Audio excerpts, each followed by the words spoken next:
በስመ አብ ወወልድ ወመንፈስ ቅዱስ አሐዱ አምላክ አሜን። በስመ ክርስቶስ ክርስቲያን በስመ ወልድ ወልደ ብርሃን በስመ መንፈስ ቅዱስ መንፈሳውያን ዝተሃልኩም ናይ እመቤታችን ቅድስት ድንግል ማርያም ሓዳር ከም የለኹም። ያው ሎማዓንቲ ሒዘልኩም ዝመፅእ ደማ ብዛዕባ ጾመ ጽጌ እንታይ እዩ ዝብል እዩ። ያው ጾመ ጽጌ ማለት ናይ ፍቃድ ጾም ተባሂሉ ይፍለጥ እዩ ቤተክርስትያንና። እዚ ማለት እንታይ ማለት እዩ? ኣብ ቤተክርስትያንና 7 ናይ ሓደ ክርስቲያን ግዴታ ጾም ኣለዎ።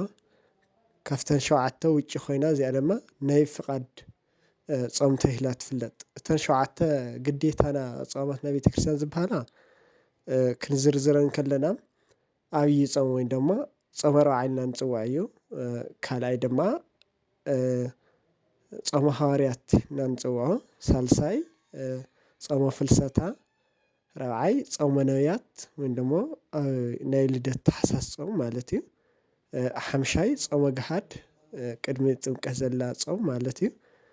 ሻድሻይ ድማ ጾመ ነነዌ፣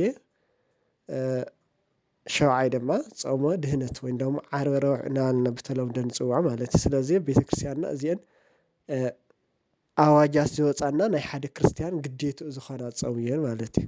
እዚ ጾመ ጽጌ እናበልና ንፅውዖ ድማ ዝፍለጥ ድማ ናይ እመቤታችን ቅድስት ድንግል ማርያም ካብ ገሊላ ናብ ግብፂ ዝተሰደተትሉ ኮይና ሓደ ክርስቲያን ናይ እመቤታችን ዕንቅፋት ድንጋፄ ምስ ዮሴፍና ምስ ሶልያና ኮይና ንጌታና መድሓኒትና ኢየሱስ ክርስቶስ ሒዛ ብዙሕ ድኻም ውፃእ ውረድ እናበለት ዝኸደትሉ ጾም ስለ ዝኾነ ሓደ ክርስቲያን ንኡ እናሓሰበ ብናይ ባዕሉ ፍቃድ ዝፀሞ ጾም ስለ ዝኾነ ኣብ ቤተክርስትያንና ፍርቁ ዝፀውም ፍርቁ ዘይፀውም ኮይኑ ዝርአየሉ ምክንያት በዚ ምክንያት እዩ።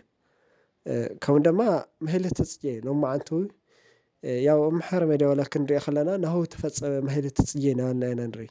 ያው ማሕሌተ ጽጌ ዝደረሶ ኣባ ጽጌ ድንግል ዝበሃል ኣቦና እዩ ደሪስዎ። እንታይ ኢሉ ነይሩ ሓደ ካብዚ ድርሰታቱ ብዙሕ እዩ ግን ኣልቦ ጸሎት ወአልቦ ትንባልየ እንበለች ማርያም እያአርግ ለአልየ ኢሉ ነይሩ።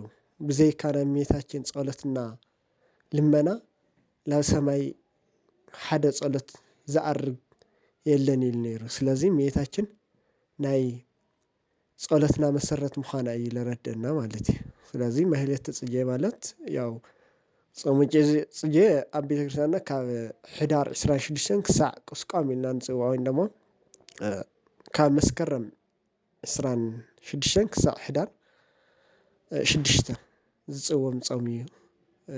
በዚ ምክንያት እውን ናይ ፍቃድ ጾም ተባሂሉ ዝፅውዖ ማለት እዩ። ከምዚኦም ዝበሉ ሓሳባት ሒዘልኩም ክቀርብ እየ። ንስኩም ድማ ሓሳብኩም ኣብ ኮሜንት እናገለፅኩም ክስራሕ ትደልይዎ ነገር ድማ ኣብ ኮሜንት ፃሓፉለይ እና ሼር